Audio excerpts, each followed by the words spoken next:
Welcome to American Civil War Today. I'm Charles Cummings, the editor. On today's show, we have Walter Coffey.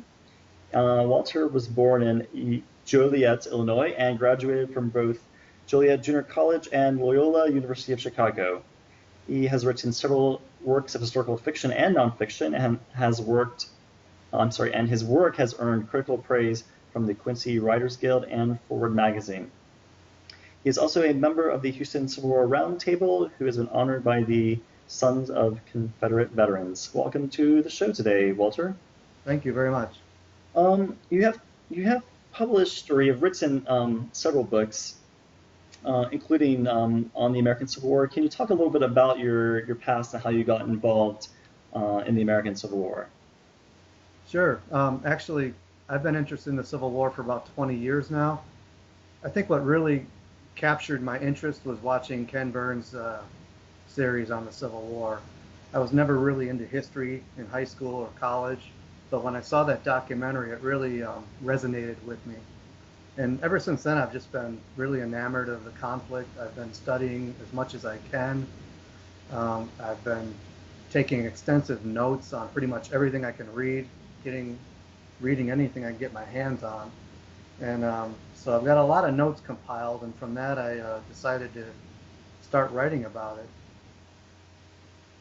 Okay, so we're going to talk a little bit about your new book, the nonfiction one that's just been published, called The Civil War Months. I'm curious a little bit about some of the other books you've written, because I know you already have several other books out there over the last several years. Can you briefly talk about those? Sure. I started out by writing fiction. I've written 4 novels. They're all spy novels, spy thrillers, I guess you'd say. They're all set during the Civil War, and they center around a Union spy, sort of a James Bond type of theme set during that time. They take place in different events during the course of the war. For instance, my first novel takes place right after the fall of Fort Sumter. My second novel begins right after the Battle of First Bull Run. My third novel begins right around January of '62. And then my fourth novel takes place around the fall of New Orleans in April of '62. So it was an ongoing series. Yeah, The Civil War Months, my latest book, is my first stab at nonfiction. I just felt like I wanted to put something together that was a little more comprehensive. As I said, I've been taking notes and reading up on the conflict extensively for over 20 years. So I just wanted to put all my notes into a comprehensive kind of a resource guide, and that's what my new book is. Okay, I guess that's my next follow-up question on the Civil War months, and I sort of just have to ask you because there's so many books out there on the American Civil War, including nonfiction books, doing day by day or theater, particular theater focus. I mean, what is different about the Civil War months than what that was already out there? I think Yeah. I think that was my biggest challenge in writing this book, because having read so many books, it took me years and years to think, what can I do to make something unique, to make it different from what's already out there. And what I tried to do with this book is to break out the war and keep it in a chronological order, but break it out in a month-by-month basis so that each chapter of the book is a particular month in the war. For instance, the first chapter begins with January of 1861. There's 53 chapters, one for each month, and chapter 53 is May of 1865. And within each of those chapters or months, I have little subsections highlighting all the events that took place in that particular month. And what I wanted to do was, as I said earlier, I wanted to provide a comprehensive history of the war as far as not just the battles, but also the politics that was going on, things that were happening in culture and society, economics. So pretty much anything that occurred in America during those months is covered in each of those chapters. Oh, okay, so that is quite interesting. I'm curious about, the size of the book, not just the pages, but length and width. How big is the book? Oh, well, it's 8.5 by 11. It's about 2 inches thick. Um, I'd say, well, it's a total of 470 pages Okay. on the index. But Okay. So, I tried to keep it as concise as possible. As I said earlier, I divided each chapter into subsections and tried to keep the emphasis off exact dates because I know that a lot of casual readers of history books kind of get turned off by exact dates. yeah, So, like so I, January 27th, 9:12 a.m. exactly. Right. Okay, cool. In the article that's on the website about your book, you had listed some of the more well, I would describe it as like surprising and interesting events that happened in the American Civil War. And most of them are sort of not really talked about for a number of reasons. Can you talk about a couple of those? Sure. There are so many events that happened during that time. And of course, most history books touch on the great events and, the ones that changed history forever. But what interests me a lot is some of the smaller things that people don't realize. For instance, I just found it really intriguing that both Presidents Abraham Lincoln and Jefferson Davis lost young sons during the war. In 1862, President Lincoln's young son Willie, he died of typhoid, I believe, from drinking polluted water at the White House. And then later on in 1864, Jefferson Davis's young son Joe, I think he was 5 years old, died from a tragic fall from a balcony. So not only were these presidents directing a terrible war in which so many hundreds of thousands of people lost their lives, but they were touched in a very personal way too by losses within their own families. Right. I've actually been to the White House of the Confederacy in Richmond, and I stood really literally 3 or 4 feet away from where the son of Jefferson Davis fell out of the window. And if I Really? remember correctly, he fell and he died within 12 hours or so. And the gentleman that was doing the tour, he made a really interesting point, and that was, I don't know if you read about this too, but Jefferson Davis he did not believe in discipline, so they just they let their kids do whatever they want. But yeah, so he just was Well, fell from yeah, the window and fell out, and that was yeah, he died within a day or something. Quite a yeah, tragic story. it is very tragic. Yes. I was really interested in another one on you mentioned about I believe it was the Sioux and this was what some call the Sioux uprising, or I think there's another name, and then the subsequent relocation and loss of land. Can you talk a little bit about that? Sure. Well, all through history, especially in the 19th century, you have several episodes in which United States forces were battling Indians. It took place during the Civil War, although it was overshadowed, of course, by all the terrible battles happening in the East.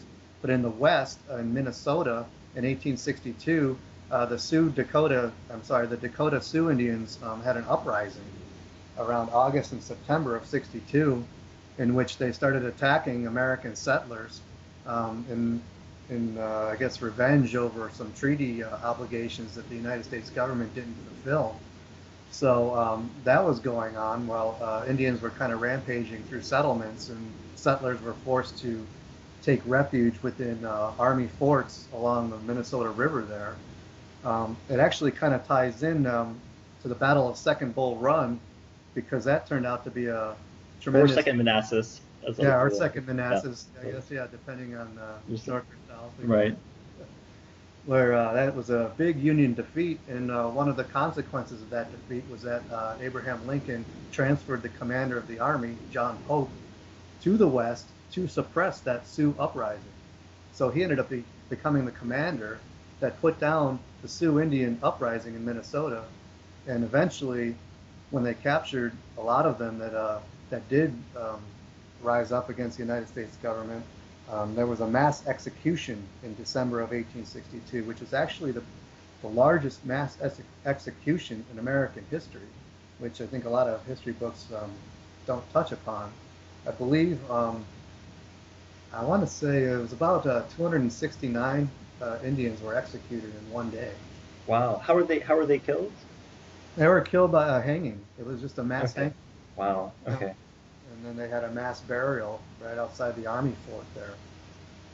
Did the So did the Dakota Sioux did they lose basically whatever land they had remaining in Minnesota at this time?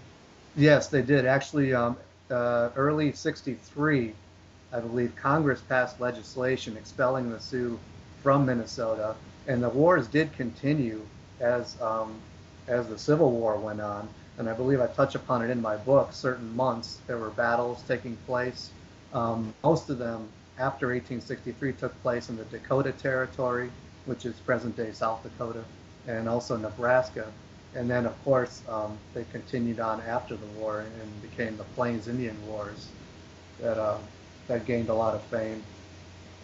Okay, yeah, I think we all know about Custer and then the Last Stand Yeah, and stuff. it all kind of ties into that eventually.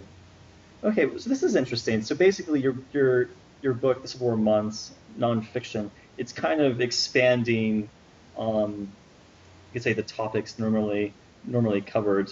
There's so much research that happens in the American Civil War, and a lot of it gets down to this brigade is on this road at this time on the Right. way in this direction. Yeah, I I'm wanted kind of to kind of avoid all the, very explicit detail, and just get a general picture of what was going on.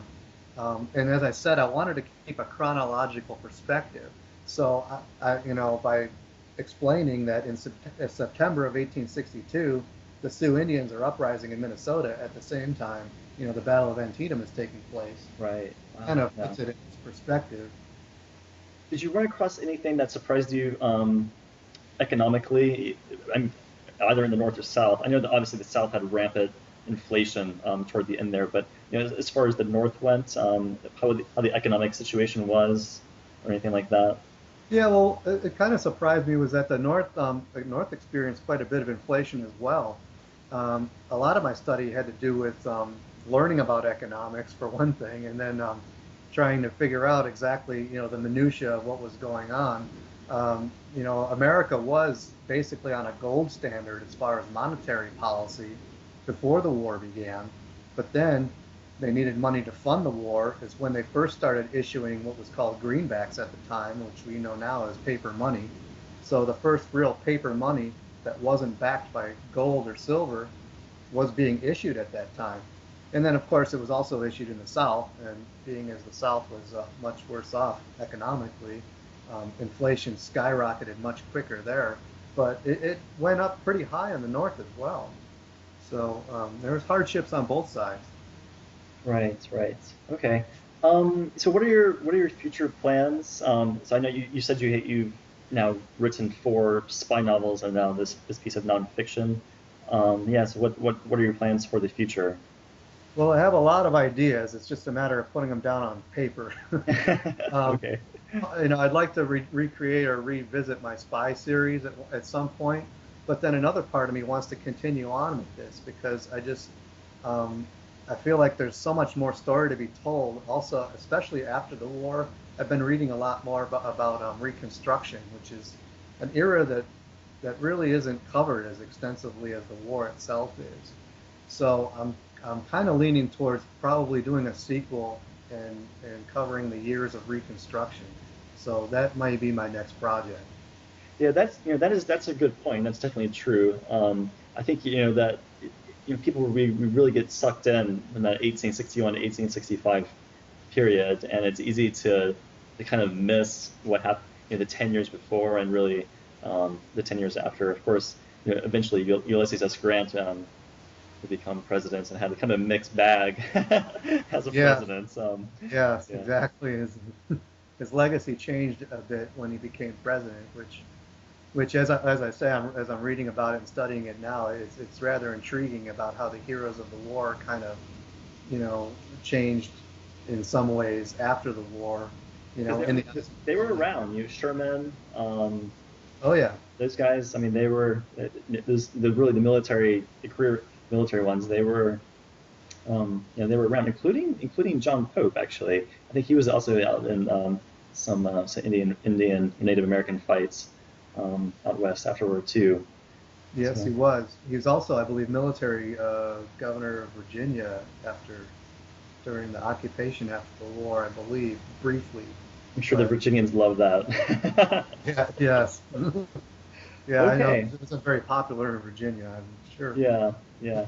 All right. Well, what I'm going to do is we'll put Amazon links to this book and your other books in the description of this, as well as back to your. I guess is it a blog you do on the book, or is it a blog just like your personal blog?